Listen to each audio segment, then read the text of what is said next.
ඉතින් ඔයා fast and ෆියරියස් 1 movie එක බැලුවා නම් බ්‍රයන් ඕකෝනම අනිවාර්යෙන් මතක ඇති. බ්‍රයන් ඕකෝනගේ කැරක්ටර් එකේදී එයා කිසිම වෙලාවක කලබල වෙන්නේ නැහැ. එයා focusing, calm and smart character එකක් තමයි ඒ ෆාස්ට් ඇන්ඩ් ෆියරියස් මූවි එකේ ඩෙවලොප් කරේ. ඒ මුළු ඉමෝෂන් එකම අපිට අපේ අත්ල මත තියාගන්න පුළුවන් විදිහට තමයි මෙටල් සමාගම විසින් මෙන්න මේ පොකට් සයිස් හොට් වීල් එක නිර්මාණය කරලා තියෙන්නේ. හැබැයි මේ පොඩි හොට් වීල් කාර් එක දිහා බලද්දි මේක සෙල්ලම් බඩුවක් විදිහට පේන්නේ නැහැ.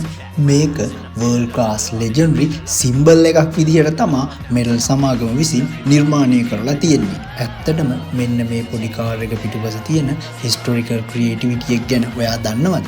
1968 වලදී මෙටල් සමාගම විසින් හොට් වීල් සන්නාමය ලෝකෙට හඳුන්වා දෙද්දී ඔවුන්ට ඕන වුණේ නෑ සාමාන්‍ය සෙල්ලම් කාර් හදන්න. ඔවුන්ට ඕන වුණේ ඇත්තම කාර් එක තියෙන ස්පීඩ් එක සහ අතිශය සවිස්තරාත්මක නිමාව. ඒ කියන්නේ ප්‍රසිෂන් ඩිසයින් එක අඟල් 3ක පුංචිම පුංචි ස්ටීල් එකකට ගේන්න. 1968 වල ඉඳන් ආපු අවුරුදු ගණනාවක ඉතිහාසය සහ එක්ස්පීරියන්ස් එක තමයි මේ කාර් එක නිර්මාණය වෙලා තියෙන්නේ 1:64 කියන ස්කේල් එකට.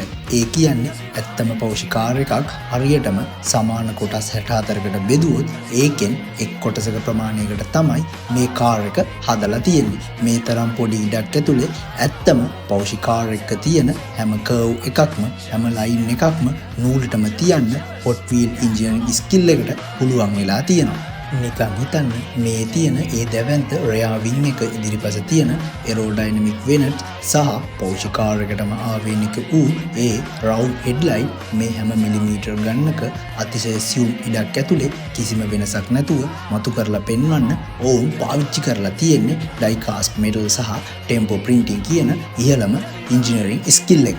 මෙතනදී හොට් වීල් සමාගමේ නිර්මාණශීලීත්වය උපරිමයට දක්නට ලැබෙන්නේ ඔවුන් මේ කාර් එකේ පේන්ට් එක සහ වීල්ස් ඩිසයින් කරපු විදියට. ඇත්තම පෞෂි GT3 RS එකේ තියෙන බ්‍රයිට් ග්‍රීන් කලර් එක ඒ විදිහටම මේ ඩයිකාස්ට් බොඩි එක මතට ගේන්න ඔවුන් විශේෂිත මෙටලික් කූලින් පේන්ට් සිස්ටම් එක යූස් කරලා තියෙනවා. ඒ වගේම මේ පාවිච්චි කරලා තියෙන real rides rubber tyre golden wheels දෙස බලනකොට තේරෙනවා මේක නිකම්ම මැෂින් එකකින් print කරලා හදපු එකක් නෙවෙයි. මේක පිටුපස ඇත්තම ඉන්ජිනරින් ස්කිල් එකක් තියෙන ඩිසයිනර් කෙනෙක්ගේ ආර්ට් එකක් තියෙනවා කියලා. කාර් එකතු කරන කලෙක්ටර්ස්ලා මේ විශේෂිත පෞෂි මොඩල් එක පණ ඇරලා හොයන්නේ අන්න ඒ නිසයි. මේක ටෝයි එකක් විතරක්ම නොවේ. මේක ලෙජෙන්ඩරි එකක්. එහෙම නැත්නම් ඉන්වෙස්ට්මන්ට් එකක් කියලා කියන්නත් පුළුවන්. ඉතින් හොට් වීල් සමාගම කරලා තියෙන්නේ ලෝකයේ තියෙන සුපිරිම රියල් වර්ල්ඩ් ට්‍රක් මොන්ස්ටර් කෙනෙක්ව කිසිම ඩීටේල් එකක් මිස් කරන්නේ නැතුව ඔයාගේ කාමරේ මේසේ උඩට ගෙනල්ලා තියපු එක. ඔයා මේ වගේ තවත් හොට් වීල් ගැන ස්ටෝරි දැනගන්න කැමතිද? එහෙනම් ෆලෝ කරලා තියාගන්න. අතිශයින්ම හොට් වීල් ලවර්ස්ලටම විතරයි Eureka has a big story.